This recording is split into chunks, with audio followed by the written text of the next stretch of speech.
Hello friends, my self professor Ashok. और आज का हमारा जो वीडियो है वो वीडियो है हम इस पे ये वीडियो में डिस्कशन करने वाले हैं कि जेई मैथमेटिक्स के बारे में। मतलब जेई में मैथमेटिक्स है ना, उसका क्या रोल है। ठीक है, वो डिस्कशन करने से पहले अगर आप लोगों ने अभी तक हमारा गूगल फॉर्म सब फिलअप नहीं किया हुआ है तो उसका लिंक मैंने डिस्क्रिप्शन बॉक्स में डाल दिया है। वो आप लिंक डिस्क्रिप्शन बॉक्स में जो डाला हुआ है उसमें आपका इन्फॉर्मेशन फिलअप करके सबमिट कर दीजिए। सो दैट उससे क्या होगा कि हमारे नए जो वीडियोस आने वाले हैं या हमारे कुछ अपडेट रहेगा, नोटिफिकेशन रहेगा, वो आपको वो इन्फॉर्मेशन के थ्रू प्रोवाइड किया जाएगा। ठीक है, तो लेट्स स्टार्ट विथ हम लोग जेई मैथमेटिक्स। तो जेई, तो अगर हम लोग ने जेई बोला तो जेई क्या होता है? तो जेई मतलब होता है जॉइंट एंट्रेंस एग्जाम। ये सबको पता है, एंट्रेंस एग्जाम। ठीक है, ये कौन कंडक्ट करता है? तो ये एनटीए कंडक्ट करता है। कौन? एनटीए। एनटीए मतलब क्या होता है? तो एनटीए मतलब होता है नेशनल टेस्टिंग एजेंसी। कौन होता है? National testing agency. ये एजेंसी ये एग्जाम कंडक्ट करती है। ठीक है, ये एग्जाम का पर्पस क्या है? तो जो बच्चों लोग को इंजीनियरिंग में एडमिशन लेना है, आईआईटीज में एडमिशन लेना है, एनआईटीज में एडमिशन लेना है, उनके लिए एग्जाम होता है। तो उनके लिए एग्जाम देना जरूरी होता है। मतलब किसको? जिनको आईआईटी में एडमिशन चाहिए या फिर एनआईटीज में चाहिए, एनआईटीज एंड ट्रिपल आईटीज होते हैं, मतलब इंफॉर्मेशन टेक्नोलॉजीज के जो इंस्टीट्यूट होते हैं उसमें एडमिशन चाहिए, तो उन लोगों को ये जेई देना बहुत ही नेसेसरी या जरूरी होता है। ठीक है, तो हम लोग अभी सिर्फ क्या देखेंगे कि ये जेई में मैथमेटिक्स का क्या रोल है। क्या देखेंगे हम लोग कि जेई में मैथमेटिक्स का क्या रोल है, वो हम लोग अभी देखेंगे। तो हम लोग बोलते हैं कि यहाँ पे जेई, ठीक है, उसमें मैथमेटिक्स का क्या रोल है। ठीक है ना, तो जेई में जो मैथ्स का सेक्शन रहेगा ना, उसमें कितने क्वेश्चंस होते हैं? तो 25 क्वेश्चंस होते हैं। कितने क्वेश्चंस रहेंगे? 25। बराबर है। वो डिवाइड होते हैं, वो कैसे डिवाइड होते हैं? 20 एमसीक्यूज, बराबर 20 MCQs, 20 MCQ type question and 5 question रहेंगे हमारे न्यूमेरिकल वैल्यू वाले, मतलब ऑब्जेक्टिव। ठीक है ना, इसका मतलब क्या होता है? ये 20 एमसीक्यू क्वेश्चन रहेंगे, उसमें हम लोग को ऑप्शन दिए रहेंगे कि A B C D, let's say option है मेरे पास, उसमें से मुझे करेक्ट आंसर सिलेक्ट करना है। वेरेज यहाँ पे क्या दिया रहेगा? क्वेश्चन दिया रहेगा और वहां पे मुझे फिल इन द ब्लैंक होगा, तो मुझे ये सॉल्व करके ये आंसर यहाँ पे फिल करना है। ठीक है, तो इन दोनों में डिफरेंस क्या है? तो इन दोनों में डिफरेंस ऐसा है कि जब मैं ये क्वेश्चन अटेम्प्ट करता हूं, करेक्ट अटेम्प्ट करता हूं, तो मुझे +4 मार्क्स मिलते हैं। बराबर, अगर मैंने ये रॉन्ग अटेम्प्ट किया तो मेरे क्या होंगे? -1 मार्क डिडक्ट होंगे। मतलब ये 20 क्वेश्चंस के लिए नेगेटिव मार्किंग है। क्या है? नेगेटिव मार्किंग होगी। तो ये सॉल्व करते वक्त हम लोग को अच्छे से थोड़ा सा ध्यान देके सॉल्व करना है। वेयर जो ये 5 क्वेश्चंस है, न्यूमेरिकल वैल्यू है, अगर हम लोग करेक्ट आंसर करते हैं तो हमें 4 मार्क्स मिलेंगे। अगर रॉन्ग अटेम्प्ट करते हैं तो मुझे कोई भी मार्क्स मेरा डिडक्ट नहीं होने वाला। तो यहाँ पे नेगेटिव मार्किंग नहीं है। So this 5 questions are very important, so that आपका यहाँ पे क्वेश्चंस वैलिड कैसे बोलते हैं, क्वेश्चन का आंसर वैलिड कैसे बोलेंगे? तो एक थ्रेशोल्ड में अगर आपका आंसर होगा, ठीक है, मतलब क्या होगा? ये 25 क्वेश्चन, हर एक क्वेश्चन को 4 मार्क्स है, तो मुझे फाइनल कितना, मेरा कितने मार्क्स का मैथमेटिक्स होगा? तो वो होगा 100 मार्क्स का। ठीक है, उसमें से 20 एमसीक्यूज एंड 5 मेरे न्यूमेरिकल वैल्यूज होने वाले हैं। यहाँ पे 20 एमसीक्यूज मतलब मल्टीपल चॉइस क्वेश्चन में नेगेटिव मार्किंग होने वाली है, वेयर एज 5 न्यूमेरिकल जो क्वेश्चन है उसमें हम लोग को नेगेटिव मार्किंग नहीं होगी। सो दैट ये क्वेश्चन अच्छे से सॉल्व करो। आपका अगर आंसर है वो एक विद इन अ रेंज होगा ना, बराबर है, एक विद इन अ रेंज होगा तो वो उसे राइट दे देंगे। ठीक है, मतलब एग्जैक्ट अगर मेरा आंसर, वो क्वेश्चन का आंसर 10.5, तो एग्जैक्ट इक्वल टू 10.5 ही आना नहीं चाहिए। अगर वो रेंज में होगा ना, लेट से मैंने बोला कि 10 to 11 के रेंज में, तो वो हम लोग को कंसीडर किया जाएगा एज अ राइट आंसर। ठीक है, तो उसके बाद हम लोग अभी क्या देखना है हमें कि सेक्शन वाइज वेटेज कैसा है। क्या है कि मैथ्स के जो सेक्शन वाइज वेटेज क्या है वो हम लोग को देखना है। मतलब क्या, तो यहाँ पे देखो कि यहाँ में 5 सेक्शन होते हैं। तो लेट्स से फर्स्ट सेक्शन मैंने बोल दिया कि कैलकुलस, ठीक है ना। कैलकुलस क्या होता है, कैलकुलस में कौन से टॉपिक होते हैं, मैं आपको एक ये सब पूरा सेक्शन एक्सप्लेन करने के बाद वहां पे अलग से एक्सप्लेन करना हूं। तो कैलकुलस में से कितने परसेंट के क्वेश्चन आते हैं, तो यहाँ पे ऑलमोस्ट 30% to 35% क्वेश्चन ये कैलकुलस टॉपिक में से आते हैं, ठीक है। ओके, उसके बाद जो हमारे पास आता है वो अलजेब्रा, ठीक है ना। अलजेब्रा में भी कौन से टॉपिक इंक्लूड होने वाले मैं आपको आगे एडिट बताने वाला हूं, बस मैं इनका पहले वेटेज बता देता हूं सेक्शन वाइज। तो यहाँ पे ये क्या बोल सकते हैं हम लोग कि ऑलमोस्ट 28% to 32% क्वेश्चंस ये अलजेब्रा टॉपिक में से आते हैं, ठीक है। उसके बाद जो थर्ड हमारे पास है वो है वेक्टर्स एंड 3D ज्योमेट्री, ठीक है ना। इसमें से ऑलमोस्ट 20% to 25% क्वेश्चन ये टॉपिक में से आएंगे हम लोग को। मतलब हमारे जो 25 क्वेश्चंस है ना, वो 25 क्वेश्चन की ये परसेंट वाइज मैं आपको बता रहा हूं कि कितने क्वेश्चंस आने वाले, ठीक है। फोर्थ वाला हमारे पास जो टॉपिक है वो ट्रिग्नोमेट्री, ठीक है ना।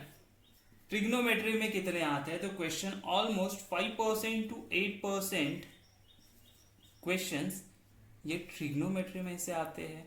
उसके बाद हमारे पास फिफ्थ वाला है कि मैथमेटिकल रीजनिंग,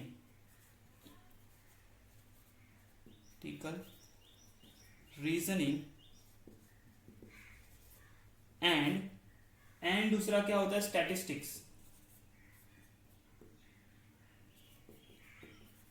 ये टॉपिक में से भी हम लोग को 5% to 8% क्वेश्चंस ये टॉपिक में से आते हैं, ठीक है। अभी मैंने ये इंपॉर्टेंट टॉपिक में क्यों इंक्लूड किया, आप बोलोगे ये ट्रिग्नोमेट्री है ना, वो तो 5 to 8 मार्क्स के लिए आता है।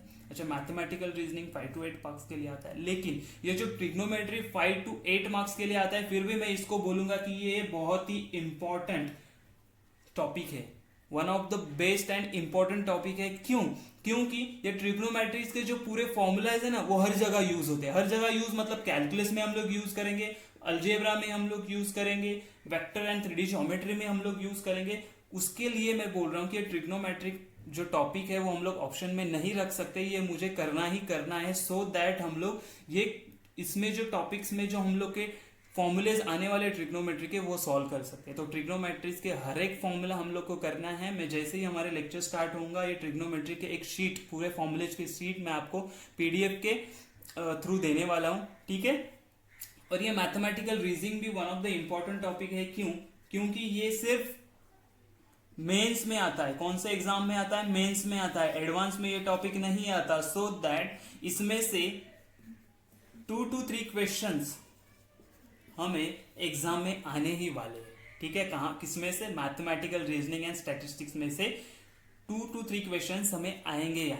तो ये समझ में आया कि calculus, algebra, vector, 3D geometry, trigonometry and mathematical reasoning and statistics ये कैसे, किस हिसाब से क्वेश्चंस आते हैं। ये सब डेटा मैं जो दे रहा हूं आपको लास्ट 9 to 10 ईयर्स का जो पेपर्स है उसके अकॉर्डिंगली दे रहा हूं, ठीक है। इसमें 1-2% का चेंजेस हो सकता है, लेकिन ज्यादा चेंजेस होता नहीं है। जैसे जो ट्रेंड चलता आ रहा है, जैसे जो पैटर्न चलता आ रहा है उसके हिसाब से, ठीक है। इसके बाद हम लोग क्या देखेंगे कि हर एक पार्ट में कौन से टॉपिक्स है, ठीक है ना। जैसे हम लोग ने अभी बोला कि कैलकुलस, तो कैलकुलस में क्या होगा, अलजेब्रा में क्या होगा, मैं अभी वो आपको पूरा एक्सप्लेन कर देता हूं, ठीक है। तो कैलकुलस में कौन से टॉपिक आते हैं, तो उसमें जो फर्स्ट टॉपिक है वो मुझे आता है, वो क्या है, तो प्रॉपर्टीज ऑफ डेफिनेट इंटीग्रल्स, ठीक है। तो कैलकुलस में जो फर्स्ट टॉपिक मैं बोल सकता हूं वो होता है डिफरेंशिएशन आता है, ठीक है ना। ये हम लोग 11th में इसका बेसिक देखेंगे एंड 12th में इसको डीप में स्टडी करेंगे हम लोग, ठीक है ना। तो यहां पे हम लोग का बेसिक होगा और यहां पे हम लोग डीप स्टडी करेंगे। अच्छा, उसके बाद क्या आता है, उसके बाद आता है हमारे पास प्रॉपर्टीज ऑफ डेफिनेट इंटीग्रल्स, ठीक है ना, टीज ऑफ डेफिनाइट इंटीग्रल्स। उसके बाद हम लोग देखेंगे एप्लीकेशन ऑफ डेरिवेटिव।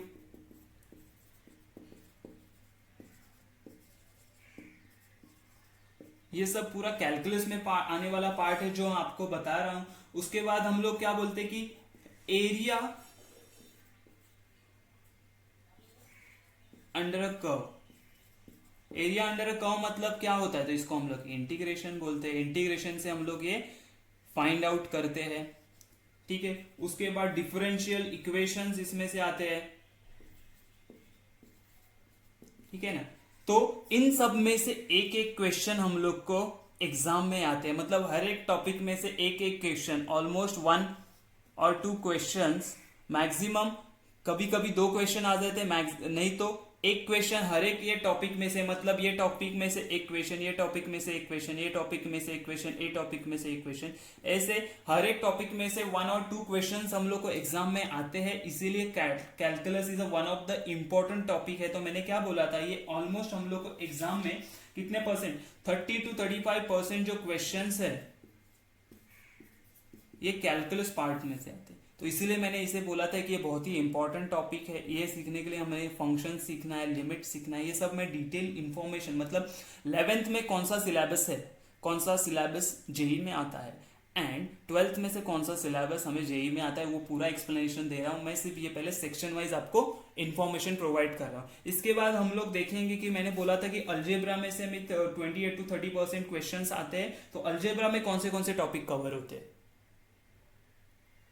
तो algebra is one of the most important section है। इसमें कौन से टॉपिक आते हैं तो हम लोग देखते हैं। पहले हम लोग को देखना है कि डिटर्मिनेंट्स एंड मैट्रिसेस, ठीक है ना। डिटर्मिनेंट्स हम लोगों ने 10th में भी यूज किया है। अगर आपको याद होगा कि हम लोग ने अगर 2 वेरिएबल जो इक्वेशन किए थे ना, 2 वेरिएबल, जैसे ये था x plus B Y is equal to कुछ नंबर है, लेट्स से 2 है, and C X plus D Y is equal to 3 है। ऐसे 2 इक्वेशन सॉल्व करने के लिए मैंने क्रैमर्स रूल यूज किया था, पता है, ए बी सी डी ऐसे, ठीक है ना। ये जो यूज किया था वो किसके अंडर आता है, वो आता है डिटर्मिनेंट के अंदर, ठीक है ना।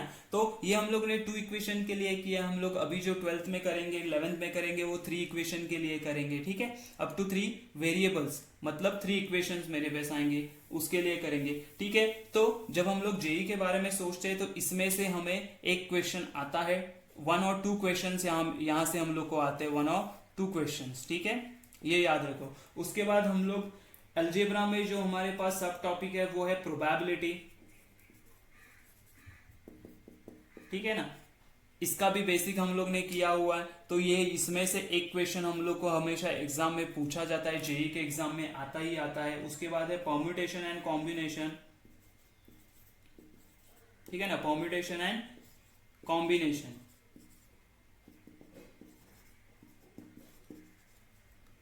ये टॉपिक में से भी हमेशा एक क्वेश्चन पूछते ही इतना याद रखो, मैं जो डिटेलिंग दे रहा हूँ ये अकॉर्डिंगली लास्ट जो क्वेश्चन पेपर्स आए थे, राइट, जेई के क्वेश्चन पेपर्स थे, उसके बेस में आपको ये सब बता रहा हूँ कि जैसे डिटर्मिनेंट मैट्रिसेस से 1 और 2 क्वेश्चन आते ही आते हैं, प्रोबेबिलिटी में से 1 क्वेश्चन आता है, परम्यूटेशन एंड कॉम्बिनेशन में 1 क्वेश्चन आता है। ये मैं क्यों बता रहा हूँ, उसके अकॉर्डिंगली आप स्टडी करोगे कि ये टॉपिक मुझे कैसे, हर एक टॉपिक मुझे अच्छे से स्टडी करना है, सो दैट उसमें से कोई भी क्वेश्चन आए तो मैं सॉल्व कर सकूं, ठीक है। उसके बाद हम लोग देखेंगे क्वाड्रेटिक इक्वेशन में से क्वेश्चंस आते हैं। इक्वेशंस में से हमें क्वेश्चंस मिलेंगे, इसमें से एक क्वेश्चन पूछते हैं हमेशा, हर बार हर एग्जाम में पूछा गया हुआ है। उसके बाद हम लोग बोलेंगे कि सीक्वेंसेस एंड सीरीज, हम लोग ने 10th में देखा है ना सीक्वेंसेस। अगर आपको याद होगा तो अरिथमेटिक प्रोग्रेशन, उसमें से थोड़ा सा बेसिक किया है हम लोगों ने सीक्वेंस का, राइट, सीक्वेंस एंड सीरीज क्या होते हैं उसके बारे में। तो इसमें से हम लोग को 1 क्वेश्चन हमेशा आता है, ठीक है ना, इसमें से भी एक क्वेश्चन आता है। और लास्ट वाला जो टॉपिक है इसमें आता है वो है कॉम्प्लेक्स नंबर। कॉम्प्लेक्स नंबर हम लोगों ने 10th में नहीं किया हुआ है, लेकिन हम लोग क्या करने वाले हैं, हम लोग 11th में हम लोग पढ़ने वाले कॉम्प्लेक्स नंबर को, ठीक है ना, मतलब इमेजिनरी नंबर जो होता था। इसका बेसिक हम लोग ने एक्चुअली 10th में किया हुआ है। अगर आपको याद होगा, जो डिस्क्रिमिनेंट का वैल्यू हम लोग निकालते थे, अगर डिस्क्रिमिनेंट का वैल्यू नेगेटिव आता है मतलब वो क्या होता है, रूट इमेजिनरी होता है। इमेजिनरी मतलब क्या होता है, कॉम्प्लेक्स नंबर में वो आता है। तो इसमें से 1 और 2 क्वेश्चन आते हैं। तो ये हो गया हमारा अलजेब्रा का सेक्शन, जिसमें से 28 to 38% क्वेश्चन, मतलब हमारे 25 क्वेश्चन में से, किसमें से, हमारे 25 क्वेश्चन में से 28 to 32% क्वेश्चन ये अलजेब्रा ये सेक्शन में से आते हैं। वो सेक्शन में कौन से सब टॉपिक है वो मैंने आपको एक्सप्लेन कर दिए है। अभी हम लोग थर्ड सेक्शन देखते हैं। थर्ड टॉपिक है वेक्टर एंड 3D ज्योमेट्री है। वो 20 to 25% क्वेश्चन हमारे ये टॉपिक में से आते हैं। तो इसमें हम लोग क्या क्या देखने वाले हैं, तो वेक्टर्स में हम लोग देखने वाले डॉट प्रोडक्ट, बराबर है ना, क्रॉस प्रोडक्ट। ये मुझे पता ही आप लोगों को अभी थोड़ा समझ में नहीं आ रहा है कि ये सब क्या डिस्कस हो रहा है, बराबर है ना। लेकिन जैसे हम लोग एक एक टॉपिक स्टार्ट करेंगे ना, उसके बाद इसका पूरा इंफॉर्मेशन आपको आ जाएगा, इसका पूरा आइडिया आप लोगों को आ जाएगा, ठीक है ना। तो यहाँ पे स्केलर ट्रिपल प्रोडक्ट भी होता है, उसको एसटीपी बोलते हैं, ठीक है ना। इसको क्या बोलते हैं, स्केलर ट्रिपल प्रोडक्ट। ये सब हम लोग, ये जो वेक्टर में है ना वो कवर होगा। अच्छा, ये 3D ज्योमेट्री में क्या होने वाला है, तो 3D ज्योमेट्री में हम लोग क्या देखने वाले हैं, परपेंडिकुलर लाइंस देखने वाले हैं, ठीक है ना, कि perpendicular to the lines, two lines होगा। उसके बाद उसी के साथ होगा, हम लोग क्या बोलेंगे, परपेंडिकुलर टू प्लेन्स देखेंगे। कि जब हम लोग 3D बोलते हैं ना, 3D ज्योमेट्री, तो हम लोग क्या करेंगे, 3D फिगर को अज्यूम करके उसके बारे में सोचेंगे कि प्लेन्स क्या होते हैं, 3D डायग्राम्स क्या होते हैं, ठीक है ना, वो सब हम लोग देखेंगे, ठीक है। ये आ गया हमारा वेक्टर एंड 3D ज्योमेट्री में। इसके बाद हम लोग देखते हैं हमारे पास की जो ट्रिग्नोमेट्रिक फंक्शंस है, ट्रिग्नोमेट्री के बारे में हमारे पास क्या इंफॉर्मेशन है।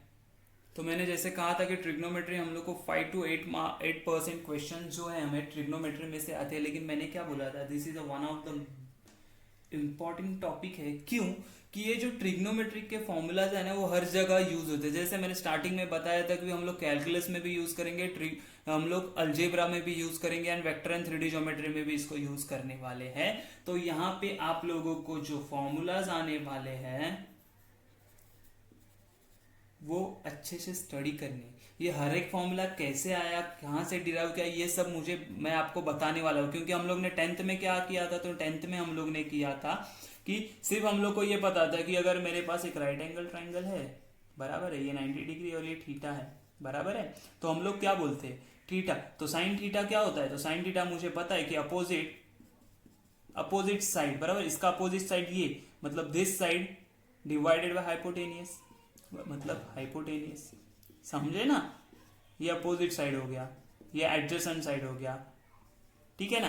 तो ये क्या था, ये इंफॉर्मेशन सिर्फ हम लोग ने देखा, लेकिन ये सिर्फ साइन थीटा था। अगर मेरे पास लेट से ये थीटा के जगह पे a प्लस बी आ गया तो मैं क्या करूंगा, बराबर है ना।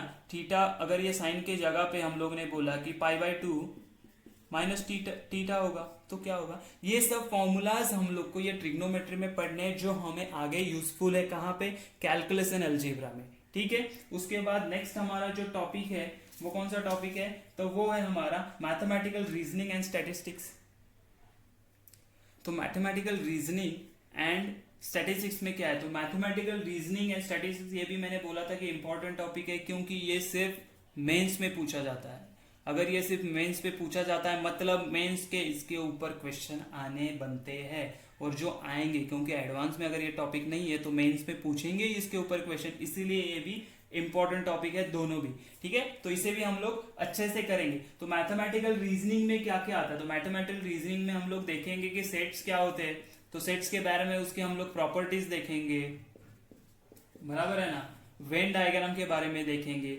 उसके बाद हम लोग ट्रूथ टेबल के बारे में पढ़ेंगे कि ट्रूथ टेबल क्या होता है, ये सब इसमें इंक्लूड होता है, ठीक है। तो ये भी बहुत ही इंपॉर्टेंट टॉपिक है। जैसे मैंने बोला कि ट्रिग्नोमेट्री एंड ये मैथमेटिकल रीजनिंग एंड स्टैटिस्टिक्स का अगर परसेंटेज भी कम होगा क्वेश्चन का, लेकिन इसमें से कंफर्म 1 और 2 क्वेश्चंस आते हैं, ठीक है, मैथमेटिकल रीजनिंग एंड स्टैटिस्टिक्स में से, ठीक है। ट्रिगो में से भी कम क्वेश्चन आते हैं, लेकिन मैंने बोला कि उसके फॉर्मूला हर जगह यूज होते हैं, तो ट्रिग्नोमेट्री हम लोग को अच्छे से करना है। और मैं जब हमारे फाउंडेशन लेक्चर लूंगा तो उसमें ट्रिग्नोमेट्री का हर एक फॉर्मूला कैसे आया वो एक्सप्लेन करके आपको पूरा ठीक से एक्सप्लेन करूंगा, ठीक है। तो हम लोग अभी क्या करेंगे, हम लोग अभी देखेंगे कि 11th में से कौन सा सिलेबस जेई में आता है, जेई के लिए कौन सा इंपॉर्टेंट टॉपिक्स है, कौन से टॉपिक्स आने वाले हैं, ठीक है। और उसके बाद देखेंगे कि 12th में से कौन से। तो पहला मैं बोलूंगा कि सीक्वेंस एंड सीरीज आएगा, सीक्वेंसेस एंड सीरीज, ठीक है ना। ये टॉपिक हम लोग 11th में पढ़ेंगे, जो हमें जेई में भी आने वाला है। उसके बाद हम लोग को देखना है पॉइंट एंड स्ट्रेट लाइन, ठीक है ना। यहाँ पे हम लोग देखेंगे कि लाइंस के स्लोप के बारे में देखेंगे, स्लोप, पॉइंट एंड स्लोप का फॉर्मूलाज देखेंगे, कोई लाइन है उसका स्लोप कैसे फाइंड आउट करेंगे वो हम देखने वाले हैं। उसके बाद थर्ड टॉपिक हमारे पास क्या है, तो बाइनोमियल थियरम, ठीक है ना, बाइनोमियल थियरम, ये भी हम लोग को 11th में करेंगे, जिसपे हम लोग को क्वेश्चन आएगा जेई में, ठीक है ना। उसके बाद हम लोग देखते हैं फोर्थ वाला टॉपिक मेरे पास है कि एक जो कोनिक सेक्शन है, बराबर है, ये टॉपिक तो एक है कोनिक सेक्शन, लेकिन ये 4 टॉपिक गिनवाता है हम लोग से, कैसे, है ना। एक टॉपिक है लेकिन क्या 4 टॉपिक गिनवाता है, कैसे। तो कोनिक सेक्शन में हम लोग को क्या क्या स्टडी करना है, तो कोनिक सेक्शन में हमारे पास फर्स्ट होगा सर्कल, उसके बाद क्या होगा पैराबोला, ठीक है ना, उसके बाद हाइपरबोला, और उसके बाद एलिप्स, ठीक है ना। ये सब हम लोग स्टडी करने वाले हैं 11th में, ठीक है। तो ये सर्कल है, सर्कल में इसमें इसका इक्वेशन देखें हम लोग, इसका टेंजेंट नॉर्मल के बारे में।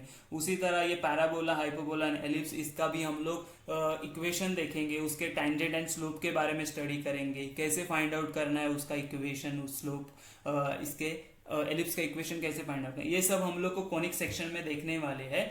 और इसमें से भी क्वेश्चन आता है हम लोग को जेई के लिए, ठीक है ना। उसके बाद हमारे पास टॉपिक है कि मैथमेटिकल रीजनिंग, मैंने पहले ही बोल दिया, ठीक है ना। मैथमेटिकल रीजनिंग, इसमें क्या आता है हम लोग को, मैंने बोला था कि सेट्स रहेंगे, अभी एक्सप्लेन किया, सेट्स होगा, ट्रूथ टेबल बनाएंगे हम लोग, ठीक है ना, उसके प्रॉपर्टीज देखेंगे, ये सब हम लोग को आता है मैथमेटिकल रीजनिंग में, ठीक है। उसके बाद हम लोग देखते हैं ट्रिग्नोमेट्री। ट्रिग्नोमेट्री भी बहुत ही बड़ा चैप्टर है या बड़ा टॉपिक है, वो भी हम लोग को क्या करता है कि एक सिंगल टॉपिक बोल के उसमें 4 टॉपिक हम लोग को बताता है, 4 टॉपिक गिनवाता है। कौन से, पहले तो हम लोग सिर्फ देखेंगे कि रेशोज के बारे में क्वेश्चन होता है ना, आइडेंटिटीज। जैसे हम लोग ने बोला ना कि साइन थीटा क्या होता है, तो साइन थीटा होता है अपोजिट साइड अपॉन कौन होता है, हाइपोटेनियस, बराबर है। उसी तरह हम लोग को आइडेंटिटीज में क्या आता है, ये तो हो गया रेशियोज। आइडेंटिटीज में क्या आता है कि हम लोग को एक आइडेंटिटी होता है sine square theta plus cos square theta is equal to 1, ये कैसे आया, ये हम लोग उसमें देखने वाले, ठीक है ना। उसके बाद क्या आता है, आइडेंटिटीज एंड रेशियोज देखने के बाद हम लोग देखेंगे हाइट एंड डिस्टेंस, इसी में आता है ये हाइट एंड डिस्टेंसेस, ओके। उसके बाद हम लोग देखेंगे प्रॉपर्टीज ऑफ ट्राइंगल, ये सब किसके अंडर आ रहा है, तो ट्रिग्नोमेट्री के अंडर होगा कि प्रॉपर्टीज ऑफ ट्राइंगल, और ट्रिग्नोमेट्रिक इक्वेशंस देखेंगे उसके बाद, मेट्रिक इक्वेशंस, ठीक है ना। ये सब किसके अंडर आने वाला है, तो ये सब अंडर आएगा ट्रिग्नोमेट्री के, बराबर है। उसके बाद हम लोग कॉम्प्लेक्स नंबर देखने वाले हैं, है ना, कि 11th में हम लोग और क्या क्या पढ़ेंगे, कॉम्प्लेक्स नंबर, ये भी बेस होगा हमारे जेई के लिए, ठीक है।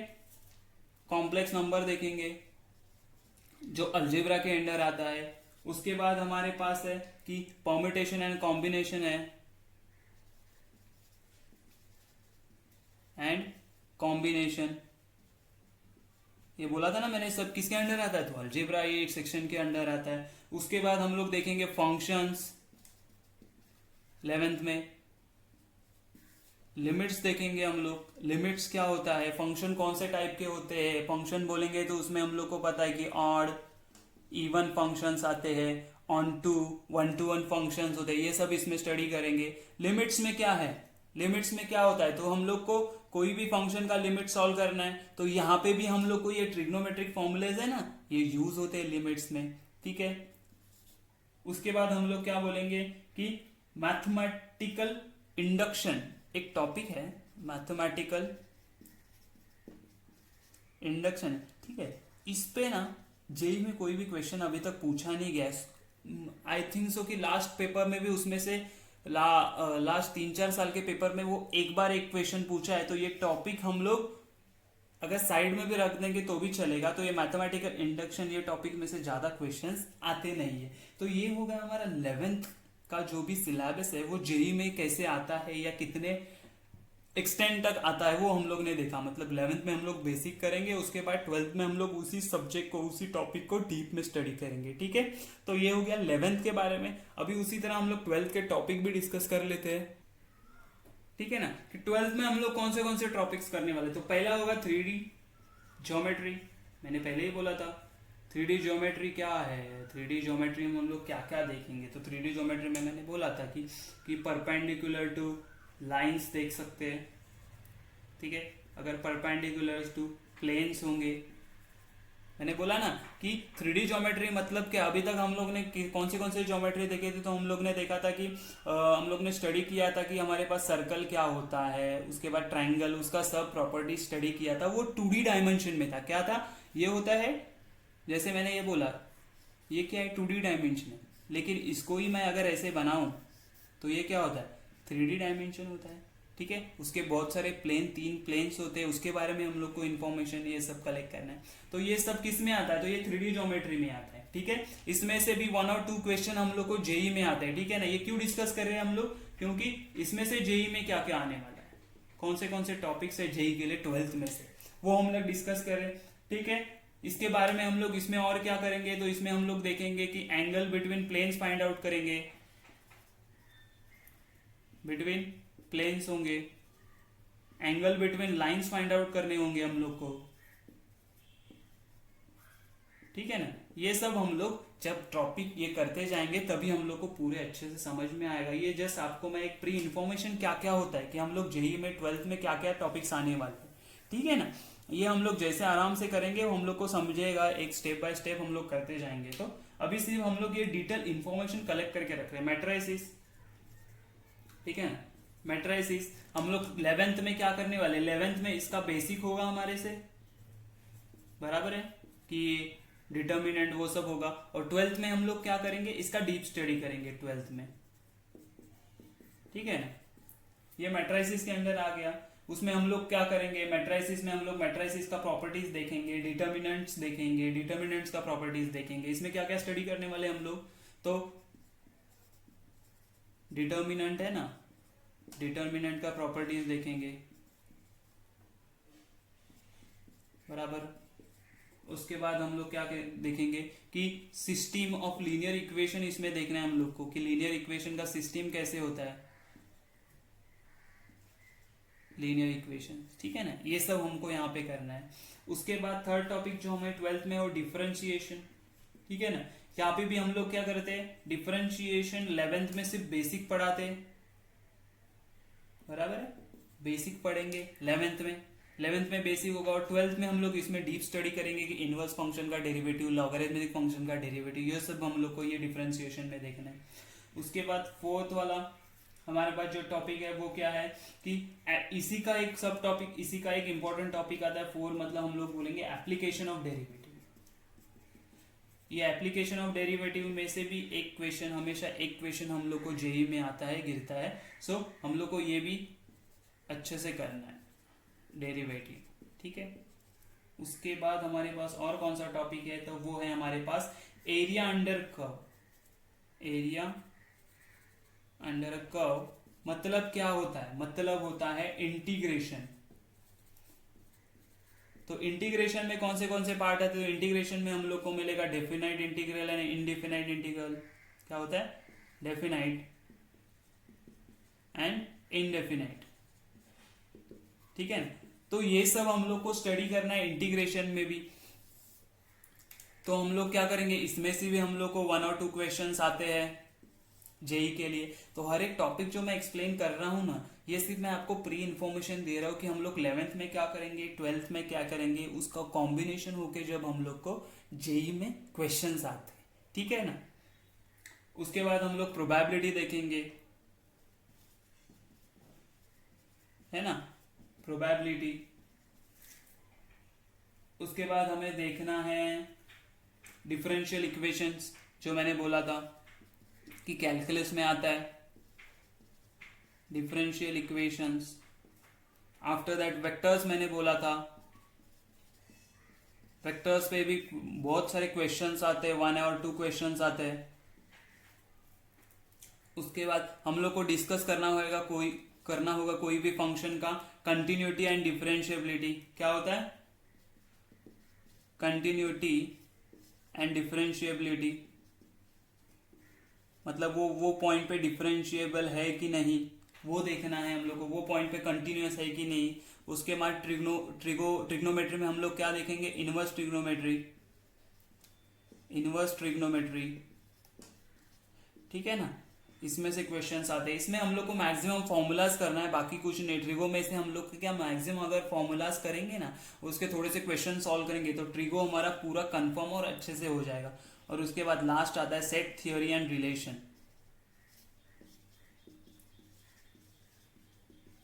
क्या है सेट थियोरी एंड रिलेशन, ये सब हम लोग को 12th में टॉपिक्स आने वाले हैं, बराबर। इसका बेस हम लोग कहाँ किया, इसका बेस हम लोग ने किया 11th में थोड़ा सा होगा, थोड़ा सा 10th में होगा। ये सारी चीजें 11th और 12th का मैंने टॉपिक तो डिस्कस कर लिए, ठीक है।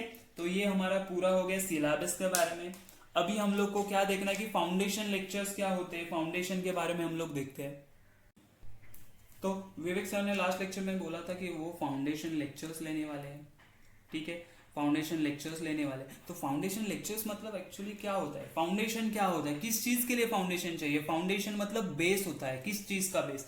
जैसे ये लेट से हमारा 10th था, ठीक है ना, ये 10th में था मैं, उसके बाद मैं 11th में गया चला गया। लेकिन कुछ चीजें ऐसी जो रहती है ना, वो हम लोग को यहाँ पे सीखनी पड़ती है 11 से 10 से 11 जाने तक, बराबर है। कि जो यहाँ से ये पोजीशन, ये जो लेवल है ना, ये लेवल से स्टार्ट होता है, और हम लोग का 10th का लेवल कहाँ पे रहता है, यहाँ पे है ये लेवल, ठीक है। तो ये लेवल में जो गैप है ना, ये जो गैप है ना, इसको फील करने के लिए हमें कुछ इंफॉर्मेशन या कुछ स्टडी करनी पड़ती है, उसे हम लोग क्या कहते हैं, फाउंडेशन। वो जो ब्रिज रहता है ना, वो जो स्टेयर्स रहती है ना, उसे हम लोग बोलते हैं फाउंडेशन लेक्चर्स, ठीक है ना। फाउंडेशन लेक्चर में जो हम लोग ने 10th में नहीं किया है और जो 11th में भी हम लोग को नहीं होगा, उसके आगे से हम लोग स्टार्ट करेंगे, तो वो बीच वाला जो पोर्शन होता है वो हम लोग क्या करते हैं, फाउंडेशन लेक्चर में कवर करते हैं, ठीक है। अच्छा, ये मैथमेटिक्स है, आप बोलोगे ये मैथमेटिक्स सिर्फ है, तो मैं जो बच्चे लोग नीट देने वाले हैं, मतलब जिनके लिए फिजिक्स एंड केमिस्ट्री देना है, उनके लिए भी ये बहुत इंपॉर्टेंट है। क्यों?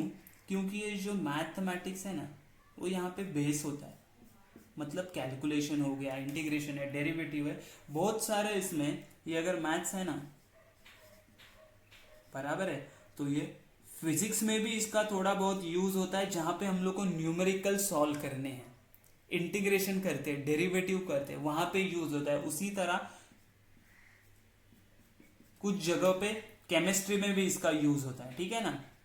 तो हम लोग क्या करेंगे, एज अ इसको बेस समझेंगे, और ये फाउंडेशन लेक्चर में जो हम लोग डेरिवेटिव है, इंटीग्रेशन है, जो सब करवाएंगे, लॉगरिदम करवाएंगे, ये मैं आगे आपको डिटेल देने वाला हूँ कि हम लोग के फाउंडेशन लेक्चर में क्या क्या होने वाला है। लेकिन ये फाउंडेशन मतलब आपको समझ में आया कि मैं 10th से अगर 11th में जा रहा हूँ, तो उसके बीच में जो गैप बच जाता है ना, कि सीबीएसई बोर्ड वाले ऑलमोस्ट बच्चे लोग को ना ऑलमोस्ट ये पोर्शन 11th का पोर्शन हो जाता है, मतलब उनमें कुछ गैप नहीं रहता है। लेकिन हम लोग जो एसएससी बोर्ड के स्टूडेंट्स है ना, उनको ये गैप बन जाता है कि 10th और 11th, ठीक है। तो 11 से कुछ समझ में नहीं आता है कि वो क्या चल रहा है, इसलिए हम लोग क्या करेंगे, थोड़ा फाउंडेशन देंगे, ये जो ब्रिज है ना ये कंप्लीट करेंगे, ये पूरा स्टडी करेंगे, ठीक है। ये स्टडी करने के बाद हम लोग जब 11th में जाएंगे ना, तो हम लोग को ईजी होगा, ठीक है, वो समझने के लिए, वो कंसेप्ट समझने के लिए ईजी होगा। तो हम लोग फाउंडेशन लेक्चर में ये सब करेंगे। तो फाउंडेशन लेक्चर में कौन से टॉपिक होने वाले हैं वो मैं अभी एक्सप्लेन कर देता हूँ।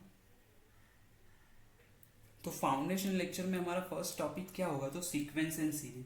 सीक्वेंस हम लोग ने मैं 12th में किया हुआ है जहाँ पे अरिथमेटिक प्रोग्रेशन में, लेकिन और कुछ उसमें बच जाता है, जैसे एपी मतलब अरिथमेटिक प्रोग्रेशन हम लोग करेंगे, ठीक है, जो हम लोग ने 10th में किया है। उसके बाद जो जीपी होता है, जीपी मतलब होता है जियोमेट्रिक प्रोग्रेशन, वो हमें सीक्वेंस एंड सीरीज में करना है। उसके बाद होता है हार्मोनिक प्रोग्रेशन। ये सारी चीजें हम लोग किसमें कवर करेंगे, सीक्वेंस एंड सीरीज में। सिर्फ हम लोग ने ये एपी है ना वो 10th में किया था, ठीक है, लेकिन ये जीपी एंड एचपी नहीं किया था, तो वो हम लोग बेस में हम लोग को वो करना इंपॉर्टेंट है। तो हम लोग क्या करेंगे, जीपी एंड एचपी पे पूरा जो भी एक्सप्लेनेशन है वो पूरा कर देंगे, ठीक है। सेकेंड टॉपिक जो मेरे पास आता है वो जियोमेट्री, ठीक है ना।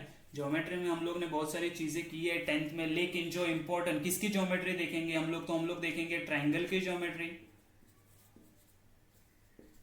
ठीक है ना। ट्राइंगल ज्योमेट्री हम लोग फाउंडेशन लेक्चर में कवर करेंगे। सर्कल ज्योमेट्री करेंगे कि उसके इक्वेशन कैसे आते हैं, कैसे उसे फॉर्म किया जाता है। उसके बाद हम लोग एरियाज देखेंगे, किसके एरियाज, तो ऑल 2D शेप्स के, ऑल 2D शेप्स के। ये इंपॉर्टेंट, ये बेस किसके लिए, ये पूरा बेस है, ये ज्योमेट्री है ना, ये पूरा बेस है हमारे 3D ज्योमेट्री के लिए, इसीलिए करना हमें फाउंडेशन में करना ये बहुत जरूरी है, ठीक है। ये समझ में आया ज्योमेट्री। अच्छा, उसके बाद हमारे पास और एक टॉपिक जो आता है वो है ट्रिग्नोमेट्री। मैंने बोला था कि ट्रिग्नोमेट्री के बहुत सारे फॉर्मूलाज है, वो सारे फॉर्मूलाज मैं आपको यहां पे कवर करवाऊंगा।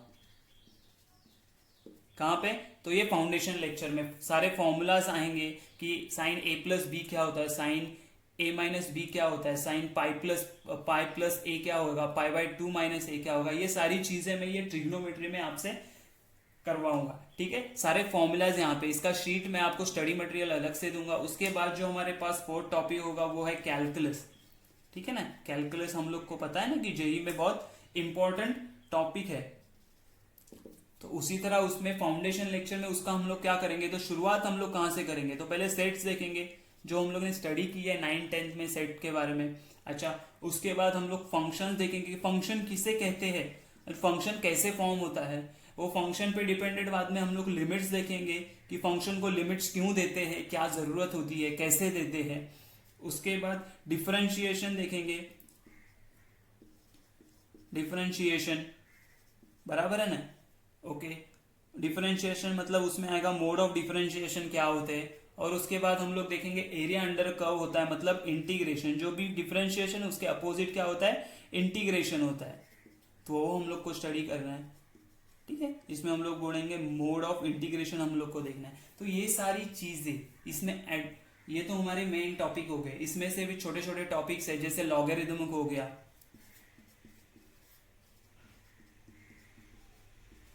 लॉगरिथम जो हम लोग को ये पूरा टॉपिक करना है, जो पहले 11th में था लेकिन अभी वो 11th के सिलेबस में से निकाल दिया। लेकिन ये भी बहुत ही इंपॉर्टेंट टॉपिक है हमारे पूरे 11th 12th के लिए, जेई के लिए, क्योंकि लॉग का जो फॉर्मूलाज है, लॉग के जो प्रॉपर्टीज है वो हम लोग को स्टडी करना है। तो यहाँ पे हम लोग क्या देखेंगे, प्रॉपर्टीज देखेंगे इसके, एंड इसके वेरियस फॉर्मूलाज देखेंगे। क्या देखेंगे, वेरियस फॉर्मूलाज, ठीक है ना। ये तो हो गया हमारा पूरा इंट्रोडक्शन अबाउट कि जेई में मैथमेटिक्स का क्या रोल है, फाउंडेशन लेक्चर मतलब क्या होते हैं, फाउंडेशन लेक्चर में हम लोग क्या क्या कवर करेंगे, ठीक है। हम लोग कैसे पढ़ने वाले हैं, देखो कि हम लोग एचएससी एंड जेई का सिलेबस है ना वो साइमल्टेनियसली करेंगे, ठीक है। मतलब एचएससी में जो टॉपिक होगा उसका हम लोग नेक्स्ट डे या अल्टरनेट डे पे क्या करेंगे, जेई में उसके क्वेश्चन सॉल्व करेंगे, ट्रिक्स देखेंगे कैसे सॉल्व कर सकते हैं, फास्टेस्ट वे क्या है। तो इसके लिए हमें प्रैक्टिस करते रहना पड़ेगा, ओके। और उसका शेड्यूल है वो आपको विवेक सर दे देंगे, ठीक है। तो हम लोग यहाँ पे ये पूरा हमारा टॉपिक जो था कि जेई के बारे में इंफॉर्मेशन था, ये पूरा खत्म हो गया है। इसके ऊपर आपको कुछ डाउट रहेंगे तो आप हमें कमेंट सेक्शन में पूछ सकते हैं। Okay, bye bye.